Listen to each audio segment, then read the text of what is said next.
We meet here in Ankara today at a time of profound geopolitical uncertainty, and today's discussion is going to take place in the backdrop of a discussion regarding burden sharing at NATO, which goes back many years. It was President Trump during his first term who, in his own way, confronted European allies about the necessity to rebalance NATO in favor of a more European burden-sharing approach. And this is something which indeed has taken place over the past years, and I've always been a strong advocate of the concept of European strategic autonomy, not as a competitor to NATO, but as a strong European pillar that would strengthen the alliance across the board. In The Hague last year, we took important decisions regarding the milestones that we will set regarding defense spending. And I'm happy to report that my country, Greece, is already, as of this year, meeting the 3.5% defense target way ahead of schedule. We are currently implementing a 25 billion euro modernization program for our armed forces.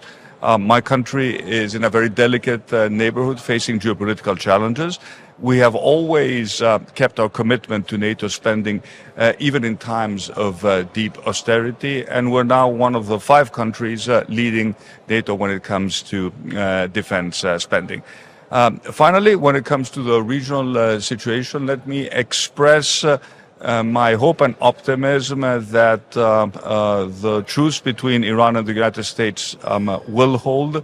It is critical to give diplomacy time to resolve this thorny issue, and at a time when the cost of living is the #1 priority for all European governments. We, of course, all hope that we will not have a new increase in tensions that will lead into a further increase in the price of oil.